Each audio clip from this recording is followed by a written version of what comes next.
तो सबके गोड़ छुके गोड़ लागत तनी यही जैसे सब लोग अपन पैर पे रख ले, पैर पैर होगा लोग के हाथ रख ले बानी, देख लीजा आशीर्वाद भेजवा दे। ओकरे बाद से करण के बोलनी कहनी भाई हमार रूम बढ़िया से साफ कर ई लड़का बहुत काम चोरी करे लागल हला। तो ओकरे बाद से हमार रूम साफ कैलन। ओकरे बाद से ई दोनों माई बेटी है जब पूजा करत रहली, काहे कि ई लोग आज दोनों लोग बहुत जल्दी उठ गए लोग।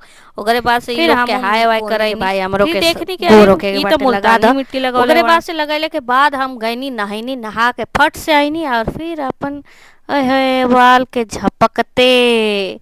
ओकरे बाद से सोचनी भाई सनस्क्रीन लगावल जा, काहे कि आज रहल हमके बाहर घूमे के मन। तो लगैनी है अपन सनस्क्रीन, और सनस्क्रीन है डोंट की के। ओकरे बाद से हम लगैनी है मॉइस्चराइजर। ई हम मॉइस्चराइजर तो भुला ना सकेनी भाई, हमार एकदम फेवरेट मॉइस्चराइजर।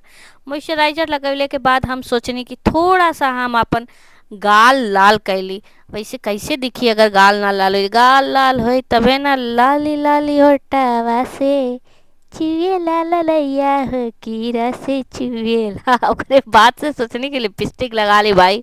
ई चीज़ कैसे केहू भुला सकेला, लेकिन ई कुल भुला सकेली सन लिपस्टिक लगवले। ओकरे बाद से मस्त अपन लिपस्टिक निकलनी। ओकरे बाद से मार रगड़ रगड़ के अपन होठ के गुलाबी कैनी। गुलाबी कैले के बाद सोचनी भाई एक चीज़ और तो भुला ही गई नहीं, हम अपन लिपलॉसवा तो लगेबे नहीं कैनी जिससे हमार होठवा चमके। ओकरे बाद से हम अपन सबसे महंगा वाला लिपलॉस निकाल के ओकरे बाद से होठ पे लगैनी। और देखा लोग एक देखा लोग खूबसूरती चमकत है ना, बतावल।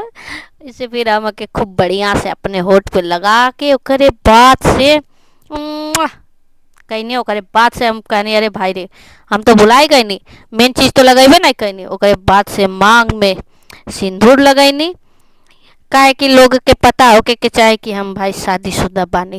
ओकरे बाद से हम लगा के फिर सोचनी कि अब भाई जादू की तरीके से हम ड्रेस चेंज करी। हाई देखल लोग कैसन लागल भाई, मस्त लागल ना। अब हम सोचते हैं कि जात हैं भाई दूसर का वाला घर पे, यही के लगले आ गई नहीं हम दूसर का वाला घर पे। एजा देखा एजा हमारे एगो रहला हवन हीरो, वो हमारे खातिर कोहड़ा के सब्जी बनावत रहना भाई। हमारे इतना अच्छा लगे ना कोहड़ा के सब्जी, हम एक बिना खैले कहीं बिना खैले हम रह ही ना सके। हम के हर के देत रही ना जब भी तब भी हमें के खात रहे। ओकरे बस ये बीड़ी चलावत रहला हमन अपना के पिए खातिर। तो हम सोचे थोड़ा सा हम वीडियो बना ली भाई, अपन लुक दिखा दी कैसन लागल हमार लुक, बतावल लोग शानदार लागत है ना। ओकरे बाद से काम रहल ना, बेरोजगार बैठल रहनी है तो सोचनी है चल लूडो खेलल जा। फिर हम अपन निकलनी टैब महंगा वाला। ओकरे बाद से हमनी के लूडो खेलनी जा, देखा पियर का हमारा हम जीत गए नहीं, हम कहीं भी जीत सके नहीं भाई, हम कब हार ना सके नहीं। ओकरे बाद से रात हो गई के साथ हमारी ब्लॉगो खत्म हो गई।